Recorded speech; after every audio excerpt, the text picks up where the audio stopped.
नमस्कार दोस्तों, मैं वैभवंश राज आपका स्वागत करता हूं तक्षशिला ट्यूटोरियल के ऑनलाइन चैनल पे।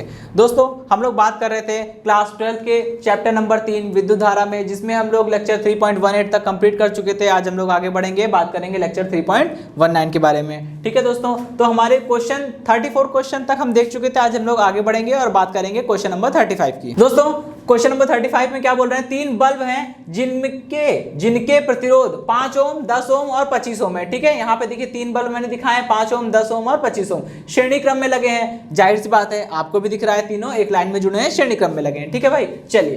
तथा 120 वोल्ट पर जलाए जाते हैं। इसका मतलब क्या हुआ कि तीनों को श्रेणी क्रम में जोड़ा, उसको फिर तीनों को श्रेणी क्रम में जोड़ने बाद एक बैटरी से जोड़ दिया, 120 वोल्ट की सप्लाई से जोड़ दिया है। ठीक है, दो चीजें आपको निकालनी है। पहले पूछ रहे हैं परिपथ में धारा कितनी है। ठीक, तो आइए धारा निकालते हैं। सबसे पहले तो परिपथ का कुल प्रतिरोध निकालेंगे, क्योंकि अगर परिपथ का कुल प्रतिरोध मिल गया तो कुल विभव पता है, ओम का नियम अप्लाई कर देंगे और क्या मिल जाएगा हमें, परिपथ में बहने वाली धारा मिल जाएगी। ठीक है, परिपथ में प्रवाहित धारा का मान मिल गया। अब हम क्या करेंगे, सेकंड वाला क्वेश्चन देखेंगे। ठीक है, सेकंड पार्ट में क्या पूछ रहे हैं, प्रत्येक बल्ब में कितना विभव पाता है। आपको पता है दोस्तों कि बल्ब एक उपकरण है, हर एक उपकरण का अपना प्रतिरोध होता है, तो बल्ब का भी अपना प्रतिरोध होगा। तभी तो यहाँ पहले बल्ब का प्रतिरोध R1 5 ओम, दूसरे बल्ब का प्रतिरोध R2 10 ओम और तीसरे बल्ब का प्रतिरोध R3 यानी कि 25 ओम दिया हुआ है। ठीक है, जब धारा प्रवाहित होगी, ठीक है, जब धारा प्रवाहित होगी तो पहले बल्ब की जब धारा गुजरेगी तो पहले बल्ब के पास अपना प्रतिरोध है।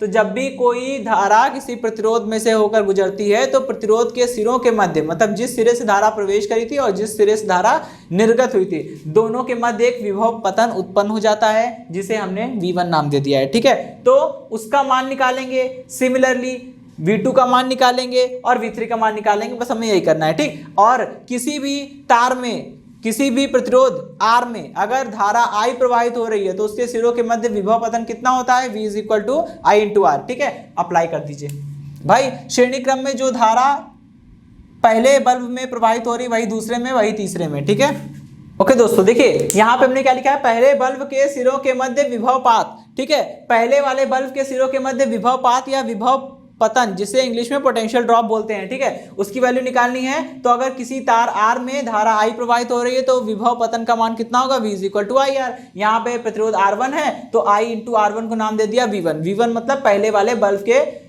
सिरों के मध्य विभव पतन। ठीक है, वो 3 × 5 करके 15 आ गया। इसी तरह से दूसरे बल्ब के सिरों के मध्य विभव पतन कितना होगा, V2 = I × R2, क्योंकि दूसरे वाले बल्ब को देखिए उसमें धारा सेम धारा है, I धारा है और प्रतिरोध कितना है, R2। तो I × R2 करेंगे तो V2 मिल जाएगा, वो हो गया 30 वोल्ट। ठीक है, तीसरे बल्ब के सिरों के मध्य विभव पात कितना होगा, V3 = I × R3, V3 = 3 × 25 that is 75 volt. ठीक है, तो ये तो रहा तीनों का कैलकुलेशन। ठीक, तो इसी के साथ ये क्वेश्चन समाप्त होता है। और दोस्तों एक और चीज, अगर आपको ये चेक करना हो कि ये तीनों विभव पतन समान, मतलब सही आए हैं कि नहीं, तो क्या करिए, आप देखिए तीनों श्रेणी क्रम में जुड़े हैं, श्रेणी क्रम में विभव विभाजित होता है। इसका मतलब V1 + V2 + V3 को जोड़ने पर V के बराबर आना चाहिए, 120 के बराबर आना चाहिए। जोड़िए जरा, 15 और 30 45, 45 और 75 कितना हो जाएगा, 120 हो जाएगा। तो आपका आंसर बिल्कुल भी सही है। ठीक है, चलिए अभी हम लोग आगे बढ़ेंगे अपने दूसरे क्वेश्चन की ओर। ओके दोस्तों, देखिए नेक्स्ट क्वेश्चन में क्या बोल रहे हैं, निम्न संयोजनों में बिंदुओं A व B के मध्य तुल्य प्रतिरोध ज्ञात कीजिए। दोस्तों इस तरह के क्वेश्चन खूब आते हैं, तुल्य प्रतिरोध ज्ञात करने वाले। ठीक है, तो इस टाइप के क्वेश्चन, अब कोई जरूरी नहीं है कि बिल्कुल सेम यही क्वेश्चन आ जाए। ठीक है, इस टाइप के क्वेश्चन बहुत आते हैं। देखिए इस टाइप के क्वेश्चन को करने के दो तरीके होते हैं। पहला होता है कि हम लोग लिख लिख के करें, बोले कि इसको R1 मान लें, इसको R2 मान लें, और फिर कहें R1 R2 समांतर क्रम में है, जो आएगा उसको R3 मान लिया, फिर R3 को R के साथ जोड़ा श्रेणी क्रम में। ठीक है, ये काम आप कर सकते हैं। ऐसा करने से क्या होगा, आपको थोड़ा सा ज्यादा टाइम लगेगा। ठीक, और आपको लिखना पड़ेगा। इसी क्वेश्चन का दूसरा तरीका मैं बताता हूं। ठीक, इस क्वेश्चन को एक्चुअली हम लोग दोनों तरह से करके देख लेते हैं, या फिर इसी के और भी पार्ट है, हम लोग दूसरे वाले पार्ट को दूसरे तरीके से करके देख लेंगे। ठीक है, आप सबसे पहले क्या करिए, इसको मैं अपने उस तरीके से करता हूं जो तरीका मैं बता रहा था कि लिख लिख के कैसे करना है। ठीक, इसको हमने मान लिया, चित्र बनाने बाद इसको हमने मान लिया, ये R1 है हमारा, ये R2 है हमारा और ये हमारा R है। ठीक है, चलिए भाई, या इसको R3 मान लेते हैं, चलिए कोई बात नहीं, इसको हमने R3 मान लिया। ठीक है, तो सबसे पहले देखिए, सबसे पहले आप ये देखा करिए, जिन दो बिंदुओं के मध्य प्रतिरोध निकालना होता है ठीक है, उसमें से किसी एक बिंदु को ले लीजिए। हमने किसको लिया? हमने बिंदु ए को ले लिया। सपोज करिए, बनाना नहीं है आपको, सपोज करिए बिंदु ए से धारा आ रही है। जब बिंदु ए से धारा आएगी पहले किसमें क्रॉस होगी? पहले किसमें पास होगी? R3 में। जब ये धारा R3 में पास हो जाएगी और आगे आएगी तो ये धारा दो भागों में विभाजित हो जाएगी, R1 और R2। ठीक है, अब देखिए यहां पर आके धारा विभाजित हो रही है, तो जिस पॉइंट पे आके धारा विभाजित होती है उसी पॉइंट, जिस पॉइंट पे धारा विभाजित हो रही है, तो अब देखिए इन दो प्रतिरोध R1 R2 के बीच में धारा विभाजित हो रही है। ठीक है, तो जब R1 R2 के बीच में धारा विभाजित होती है तो हम कह सकते हैं कि ये दोनों R1 R2 कौन से क्रम में है? समांतर क्रम में है। अब सबसे पहले हम लिखेंगे कि R1 व R2, ठीक, R1 व R2 समांतर क्रम में है, अतः इनका तुल्य प्रतिरोध कैसे निकालेंगे भाई? समांतर क्रम में प्रतिरोध कितना होता है? 1/R is equal to 1/R1 plus 1/R2। भाई दो ही प्रतिरोध है समांतर में, तो 1/R1 प्लस 1/R2, उसको हमने R डैश बोल दिया। ठीक है, चलिए कितना हो जाएगा? 1/R dash is equal to, ये हो जाएगा 1/R1। R1 कितना है? 8,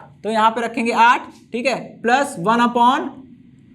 ठीक है, इसको सॉल्व कर लेंगे, कितना आएगा? 1/R डैश, ये हो जाएगा 2/8, दैट इज ये कितना हो जाएगा? 1/R dash is equal to 1/4, और यहां से क्या निकल के आएगा? ये निकल के आएगा R dash is equal to 4 ohm. ठीक, चलिए भाई, तो ये R डैश हो गया। मतलब अभी R1 R2 को हटाकर केवल एक प्रतिरोध हम लगा सकते हैं, कितने ओम का? 4 ओम का। ठीक, चलिए अभी क्या करना है? अब इसके बाद मुझे जो भी आएगा, देखिए अब इसका मतलब R1 R2 का तुल्य प्रतिरोध का मतलब क्या होता है ये भी समझ लीजिए। R1 R2 का तुल्य प्रतिरोध का मतलब ये हुआ कि अगर आप R1 R2 दो प्रतिरोधों को हटाकर केवल एक प्रतिरोध लगाना चाहते हो तो आप क्या करिए? इन दोनों को हटा दीजिए और एक प्रतिरोध लगाइए। कौन सा लगाएंगे? 4 ओम का प्रतिरोध लगाएंगे। ठीक है, तो इसी को हमने क्या किया? एरो बना के यहां पे इसी चित्र को हमने दोबारा बनाया। इसमें क्या किया? R3 को एज इट इज बनाएंगे, इसमें कोई चेंज नहीं कर रहे हैं, बस R1 R2 को हटा के 4 ओम का एक सिंगल रेजिस्टेंस लगा देंगे। ठीक है, एक सिंगल प्रतिरोध यहाँ पे हमने लगा दिया है। ये पॉइंट हमारा B हो गया, ये पॉइंट हमारा A था, A ही रहेगा, और ये हो गया हमारा R3 इक्वल 8 ओम। ठीक है, और ये हमारा R1 R2 को जोड़कर मैंने कितना चलाया है? 4, तो ये हो गया R dash is equal to 4 ohm. ठीक है, चलिए भाई अब देखिए, अब फिर से इसको समझिए।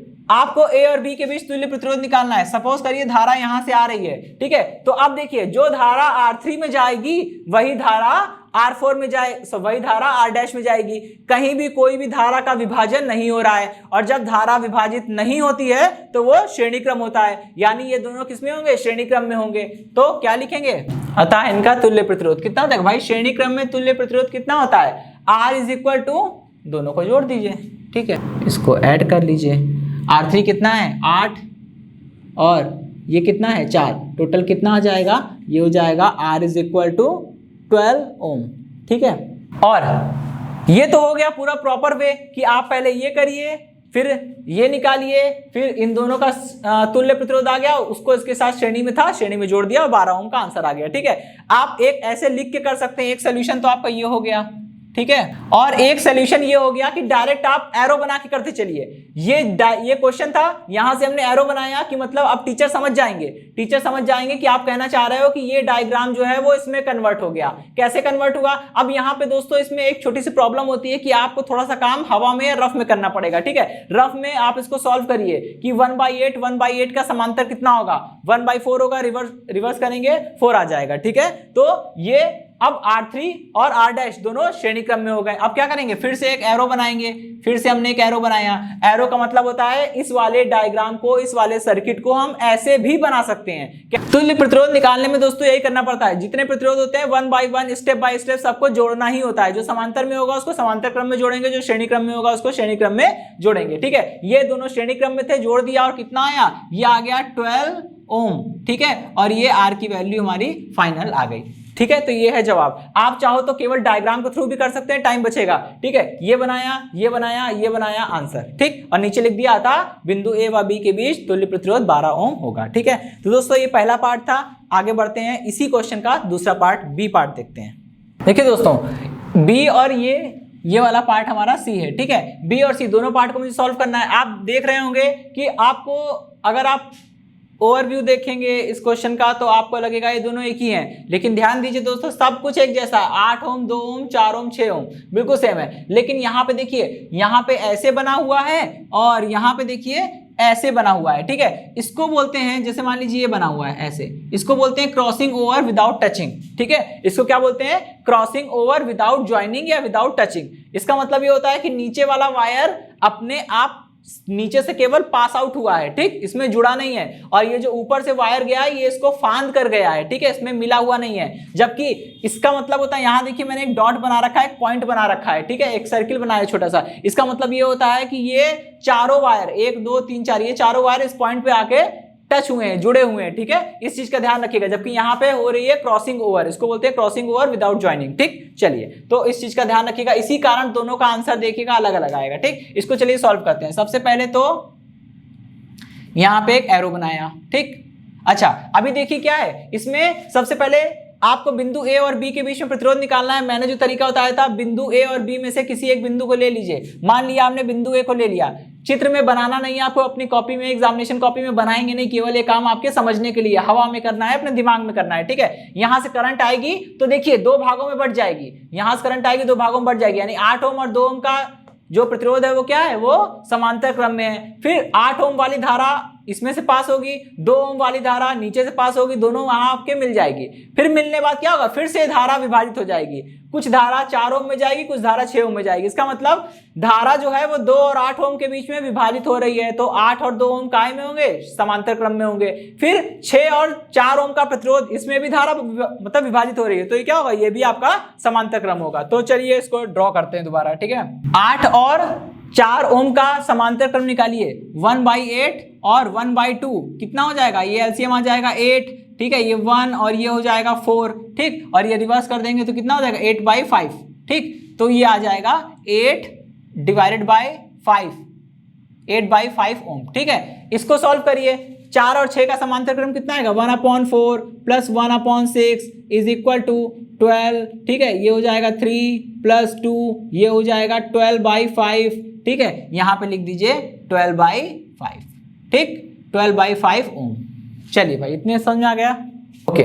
चलिए अब क्या होगा, दोनों को, ये दोनों श्रेणी क्रम में है, ठीक, तो अब इनको श्रेणी क्रम में जोड़ दीजिए। इसको श्रेणी क्रम में जोड़ेंगे, एलसीएम सेम है, 12 और 8 कितना होगा, 20, 20/5 कितना हो जाएगा, 4 ओम आ जाएगा, ठीक है। ये हो गया ए और बी के बीच का आंसर, ठीक है, यानी इसका आंसर कितना आएगा, 4 ओम इसका जवाब आएगा, ठीक। आइए अब इधर चलते हैं, इधर का सोल्यूशन देखते हैं, ठीक है। सबसे पहले देखिए, यहां पे एक चीज ध्यान रखिएगा, जब करंट इसमें से आएगी, यहां पॉइंट ए से धारा चल रही है, जब धारा आएगी तो 8 और 2 ओम में विभाजित होगी। लेकिन दोस्तों ध्यान रखिएगा, यहां से 8 ओम में जो धारा गई है वो सीधे नीचे से, ये देखिए वायर आया है, इसमें ज्वाइंट नहीं है, ठीक है। तो जो 8 ओम में धारा गई है वो सीधा किस में चली जाएगी, 6 ओम में चली जाएगी, और जो 2 ओम में धारा गई है वो सीधा ऊपर वाले वायर से निकल के 4 ओम में जाएगी। इसका मतलब आप समझ रहे हैं। अब देखिएगा, 8 ओम और 6 ओम में धारा एक जैसी है, 2 ओम में और 4 ओम में धारा एक जैसी है। पहले तुम क्या करेंगे, इसी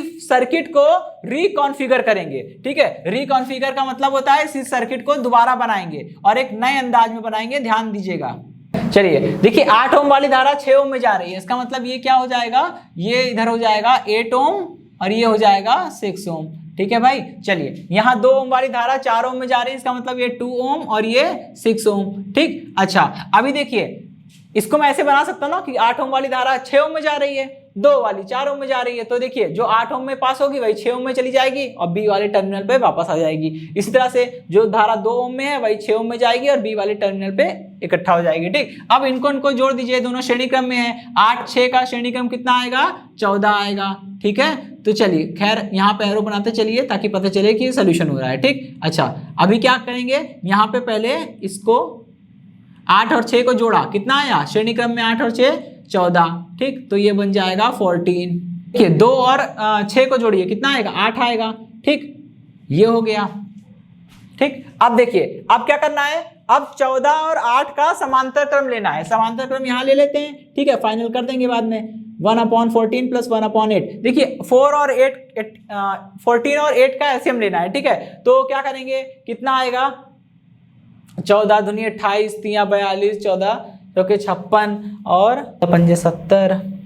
एलसीएम लीजिए जरा इसका, ठीक है। कितना आएगा 14 और इंटू 8, चलिए यही ले लेते हैं, ठीक है। 14 इंटू 8 कितना आ जाएगा 14 इंटू 8, यहाँ पे 8 और यहाँ पे 14, ठीक है। कितना हो जाएगा, रिवर्स कर लेंगे तो ये जाएगा 14 इंटू 8 डिवाइडेड बाई 14 8 कितना हुआ 22, ठीक है। इसको सॉल्व कर लेंगे और इसको सॉल्व करने के बाद ये जो बनेगा, ये बन रहा था 8 इंटू 14 अपॉन में 14 प्लस 8, ठीक है। तो ये सॉल्व करके आ जाएगा आपका 4.2, ठीक है 4.2। तो यहाँ पे ये हो गया 4.2 ओम, ठीक है। ये B है, ये पॉइंट A है। यानी कि देखिए दोनों में अंतर आया है, यहाँ 4 ओम आ रहा था, यहाँ 4.2 ओम आ रहा है। बस थोड़ा सा कनेक्शन का अंतर हुआ और तुल्य प्रतिरोध बदल गया, सारी चीजें बदल गई, ठीक। तो ये दोनों ध्यान रखिएगा कि क्रॉसिंग ओवर विदाउट ज्वाइनिंग है कि क्रॉसिंग विद ज्वाइनिंग है। तो दोस्तों ये क्वेश्चन समाप्त होता है। अब हम लोग बढ़ते हैं अपने अगले क्वेश्चन की ओर। दोस्तों अब हम लोग बात करेंगे अपने अगले क्वेश्चन के बारे में, ठीक है। क्वेश्चन नंबर 37 क्या है, संलग्न परिपथ में यदि बिंदु A व B के बीच तुल्य प्रतिरोध 2 ओम हो तो R का मान ज्ञात कीजिए, ठीक है। तो सबसे पहले क्या करेंगे, आपको दिख रहा है 4 ओम, 8 ओम और 12 ओम, तीनों क्या है, तीनों समांतर क्रम में है। समांतर क्रम में है तो समांतर क्रम संयोजन का सूत्र लगाएंगे और तुल्य प्रतिरोध ज्ञात करेंगे। और तुल्य प्रतिरोध जब ज्ञात करेंगे तो उसकी जगह पे वैल्यू कितनी रख देंगे, 2 ओम, ठीक है। तो हमने तीनों के समांतर क्रम संयोजन का जो तुल्य प्रतिरोध आ रहा था उसको हमने R डैश मान लिया। तो 1/R dash is equal to 1/4 plus 1/12 plus 1/R, ठीक है। चलिए अब क्या करेंगे, तो यहां पे हमको 1/4 और 1/12 को हम लोग जोड़ लेते हैं, ठीक, ओके। और 1/R को भी अलग रहने देते हैं, ठीक, क्योंकि अगर R को भी आप एलसीएम ले लेंगे थोड़ा सा काम आपका बढ़ जाएगा, तो थोड़ा सा समझदारी के साथ काम करना है। R डैश क्या है, R डैश तीनों का समांतर क्रम संयोजन है, ठीक है। और समांतर क्रम संयोजन में जो तुल्य प्रतिरोध आने वाला था वो आपको दे दिया गया है, कितना आ रहा है 2 ओम। तो यानी कि R डैश की वैल्यू आपको दी है 2 ओम। सॉल्व करिए इसको, इसका एलसीएम ले लेंगे, कितना आएगा 12 और ये हो जाएगा 3 + 1 4 हो जाएगा, ठीक है। चलिए अभी इसको 1/R को ऐसे लिखते हैं और ये हो गया 1/2, ठीक है। अब 1/R इज इक्वल टू कितना हो जाएगा, 1/R is equal to 1/2 minus 1/3, ठीक है। यहां से कितना आएगा, 1/R इज इक्वल टू 6 आएगा, 3 माइनस 2, यानी कि ये हो जाएगा 1/R is equal to 1/6, that means R is equal to 6 ohm, ठीक है। चलिए भाई, तो ये है R का मान कितना होना चाहिए, 6 ओम होना चाहिए, क्योंकि अगर R का मान 6 ओम नहीं होगा तो तीनों का तुल्य प्रतिरोध 2 के बराबर नहीं आएगा, ठीक है। अब हम लोग आगे बढ़ेंगे और देखेंगे अपना हमारा नेक्स्ट क्वेश्चन। दोस्तों तो हमारे नेक्स्ट क्वेश्चन में देखिए क्या बोल रहे हैं, निम्न परिपथ में प्रदर्शित आंकड़ों से बिंदुओं A व B के बीच विभवांतर ज्ञात कीजिए, ठीक है। तो सबसे पहला काम तो हमें ये करना पड़ेगा ना, आपको पता है कि अगर किसी तार का प्रतिरोध है R, ठीक है, अगर किसी प्रतिरोध R में से I धारा प्रवाहित होती है तो उस तार के सिरों के मध्य विभव पतन कितना होता है, V = IR, ठीक है। अगर किसी तार जिसका प्रतिरोध R है, प्रतिरोध R में अगर I धारा प्रवाहित हो जाए तो उस प्रतिरोध के सिरों के मध्य विभव पतन कितना होता है, V = IR। तो सबसे पहला काम जो आपको करना पड़ेगा वो ये है कि आपको बिंदु A और B के बीच में क्या निकालना पड़ेगा, एक तुल्य प्रतिरोध निकालना पड़ेगा, ठीक। जब आप उसका तुल्य प्रतिरोध निकाल लेंगे तो आराम से विभव भी मिल जाएगा, ठीक। चलिए तो यहां भी कुछ ऐसे ही काम करना है। पहले हम लोग पार्ट ए देखते हैं, ठीक है। पार्ट ए में सबसे पहले काम बना के इसका केवल सोल्यूशन करेंगे ताकि जल्दी हो जाए, समय बचे हमारा थोड़ा। एग्जाम में भी आप ऐसे कर सकते हैं, नंबर पूरे मिलते हैं, कोई दिक्कत की बात नहीं है, ठीक है। तो सबसे पहले इस डायग्राम को रिकॉन्फ़िगर करेंगे और बनाएंगे हम अपना एक नया डायग्राम, ठीक है। ये दोनों समांतर क्रम में है, धारा बिंदु ए से चल रही है, यहां पर आकर 2 भागों में विभाजित हो जाएगी। किसको ज्यादा धारा मिलेगी, किसको कम धारा मिलेगी, ऑब्वियस सी बात है भाई। 4 ओम है, नीचे वाली शाखा में प्रतिरोध 4 ओम है, ऊपर वाली शाखा में प्रतिरोध 6 ओम है। तो प्रतिरोध जिधर ज्यादा होगा उधर धारा को प्रवाहित होने में दिक्कत होगी, तो ऊपर वाली शाखा से कम धारा जाएगी, नीचे वाली शाखा से ज्यादा धारा जाएगी, ठीक है। तो चलिए भाई, इतनी बात समझ आ गई। खैर, धारा विभाजित हो रही ना, ज्यादा कम हो बराबर हो इससे मतलब नहीं, विभाजित हो रही ना बस। तो ये दोनों किसमें हो जाएंगे, समांतर क्रम में हो जाएंगे। 6 और 4 का समांतर निकालेंगे, कितना आएगा, एलसीएम आएगा 12, 2 + 3, 2 + 3/12 12/5, ठीक है, ये हो जाएगा 12/5 और इसको एज इट इज उतार देंगे ये वाला प्रतिरोध। ठीक, चलिए भाई, अभी ये हो गया B, ये हो गया A और सॉरी यहाँ तो कोई प्रतिरोध था ही नहीं, है ना, बस इतना था।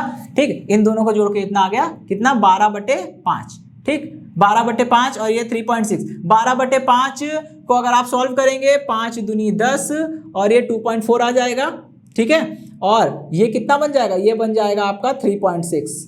ठीक है, ये 3.6 हो गया, 2.4 ओम और ये हो गया आपका 3.6 ओम, 0.4 ओम और ये 3.6 ओम। ठीक है, इन दोनों को जरा जोड़ लीजिए, जोड़ने बाद फाइनल जो आएगा वो कितना आएगा, वो आएगा, ठीक, इसको जोड़ेंगे तो ये आ जाएगा 6 ओम। ठीक है, ये हो गया टोटल 6 ओम। पॉइंट A है, ये पॉइंट B है। ठीक है, ये पॉइंट B है और ये पॉइंट A है। ठीक, यहाँ पे 2 ओम की धारा जा रही है। ठीक, इसको बना लेते हैं हम लोग। ठीक, अब आपको बिंदु A और B के बीच में विभव निकालना है, तो VAB इज इक्वल टू कितना होगा, प्रवाहित धारा इंटू प्रतिरोध RAB। ठीक है, इसको सॉल्व कर लीजिए, कितना हो जाएगा, VAB का मतलब होता है, V का मतलब विभव, AB मतलब बिंदु A और B के बीच में विभवांतर।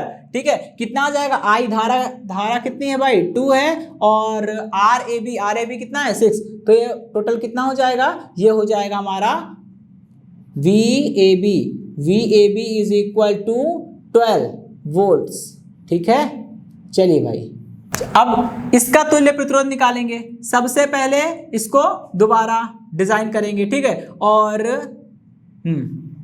थोड़ा सा यहाँ ध्यान देने योग्य बात यह है, यहाँ देखिए पहले धारा विभाजित होगी, ऊपर वाली शाखा में अलग जाएगी और नीचे वाली शाखा में अलग जाएगी, फिर जो ऊपर वाली शाखा में गई थी धारा वो फिर से विभाजित हो जाएगी। ठीक, तो सबसे पहले 6 और 6 का समांतर क्रम निकालेंगे। दोस्तों एक शॉर्टकट है, अगर 2 प्रतिरोध लगे हैं, दोनों का मान समान है और उसका समांतर क्रम निकाल रहे हैं, तो उसका जस्ट हाफ आएगा। ठीक है, 2 प्रतिरोध लगे, दोनों समांतर क्रम में, दोनों का मान 6 है, तो उसका जस्ट हाफ आएगा, यानी 6 और 6 का समांतर कितना आएगा, 3 आएगा। तो यहाँ पे एक 3 ओम का प्रतिरोध लगा देंगे और नीचे वाली शाखा ऐसी जाएगी, ये 3 ओम और ये 3 ओम। ठीक है, चलिए अब 3 और 3 का समांतर क्रम कितना आ जाएगा, 3 और 3 का समांतर क्रम मैंने फिर से बताया था, 2 प्रतिरोध लगे हैं, समांतर क्रम में है, दोनों के मान बराबर है, तो इनका तुल्य प्रतिरोध जो होगा समांतर क्रम में वो जस्ट हाफ आएगा, 3 का आधा 1.5, तो ये फिर से चेंज हो जाएगा और कितना बन जाएगा, ये बन जाएगा B और ये A। ठीक है, ये हो गया 1.5 ओम और ये हो गया 2.5 ओम। ठीक, इसका तुल्य प्रतिरोध निकालेंगे तो कितना हो जाएगा, ये हो जाएगा 4 ओम। ठीक है, चलिए भाई, अभी क्या करना है मुझे, VAB। ठीक है, VAB is equal to I into RAB। ठीक, इसको जरा सॉल्व कर लीजिए। धारा कितने एम्पियर की है दोस्तों, 2 एम्पियर की है ना, 2 एम्पियर की धारा है, तो 2 एम्पियर की धारा इसमें भी है।